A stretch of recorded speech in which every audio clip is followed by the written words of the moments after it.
Mr. Dillon, as usual, you're the eye of the hurricane.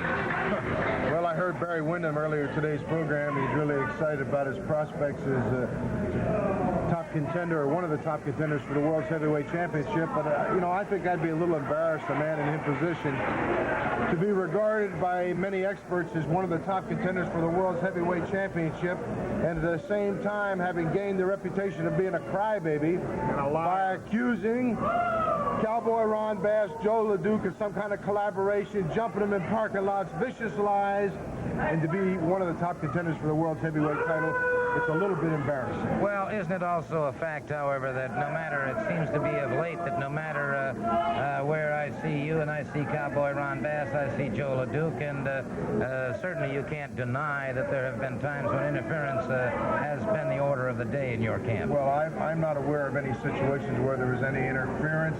They train a lot together. They're together a lot because they do have contracts for tag team matches, but I don't recall any incidents where there was. What are you talking about interference, Solie? What I want to know, I don't know any interference he could possibly be talking about. You're listening to those lies, little crybabies telling everybody. I don't want to hear any more of them, Solie. All right, I'll tell you what then. Rather than our discussing it any further, which I think would prove fruitless, why don't we just go back to the Bayfront Center in St. Petersburg and take a look at a match?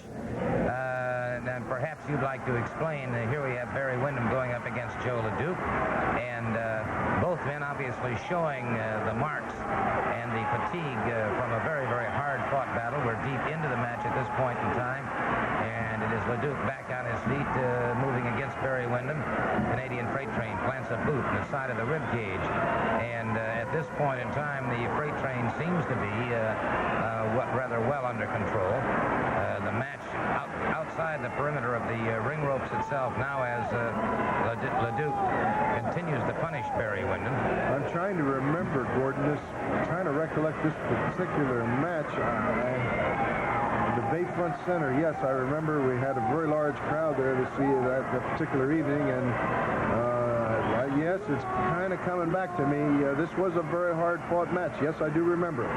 Okay, that's fine, Mr. Dillon. At least we've established the fact that your memory is serving you. A good lariat-like punch by... You're not going to say anything about him hiding behind the referee to get that either, are you, Solie? You don't ever like to point that out, do you, Solie? Huh? What's wrong? The cat got your tongue all of a sudden. Well, this was a Texas death match. It's coming back to me, a Texas death match. And here's a 30-second rest period. And Windham's already violating the terms of this match by attacking Jos LeDuc during the 30-second rest period. And I think the bell was ringing, and Bass thought it was time for his bull rope match with Rhodes, and he came to the ring, and Windham, you could see it, he tried to attack him, and the man's defending himself. He would do what any man would do. And here comes Mulligan, back jumping again, a backstabber. Perfect example of the tradition of the family, a bunch of bushwhackers and backstabbers. That's exactly what they are. If this film goes far enough, Solie, I want you to see what happens to back jumpers right here, Solie. You watch what happens to big black Jack Mulligan. It looks to me like Mr. Mulligan has things pretty well under control at this point in time. I find it rather difficult. Let's see if we can pick up the conclusion of the Texas death match here, which is for the Florida title.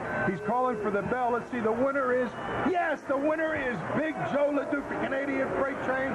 This match is over. It's beyond the sanction of the National Wrestling Alliance. It's out of anybody's hands. Now it comes time for payback for backstabbers and bushwhackers. You know, another thing on my mind. Early in today's program, I heard Rhodes out here talking about controversies. Who's the bull rope champion? In my mind, this is the only bull rope champion, and the only unfortunate thing is the big match coming up in Lakeland between Rhodes and Sullivan. I know that Lakeland is the wrestling city of the year. The Civic Center is the building of the year. But that building is the nemesis of one Dusty Rhodes. I beat him. I beat him in a Texas bull rope match right in Lakeland. And where did he lose? A cage match to the Purple Haze. Bingo! Lakeland Civic Center. Rhodes has got a jinx on him every time he walks in a building. He knows something's going to go wrong. And I'm predicting that Kevin Sullivan, shades of Christmas Eve last year, year, Christmas Day, will run the American Dream out of the state of Florida, and we'll never really know, at least the people won't, who the true bull rope champion is. But the Cowboy will know. JJ Dillon. I don't know. I want to say one thing, Rhodes. You was out here a minute ago talking about the difference in bells and the bull ropes. Yeah, there's a big difference because I got the original. Mine will outweigh yours 2-1. You don't duplicate the original, Rhodes. I want you to remember that. As far as you beating me in a bull rope, I remember seeing a 1, 2, 3 on you first. When I get a 1, 2, 3 on a man, I quit, Solie. I think I won the match. So he comes out here and he jumps me from behind and he proceeds to hit me and get another referee and gets a 1, 2, 3. There ain't no way, Rhodes. You ain't never in your born days ever beat me, Rhodes, and you never will. I think we've heard quite enough, Mr. Dillon. I think suffice to say we've seen it all.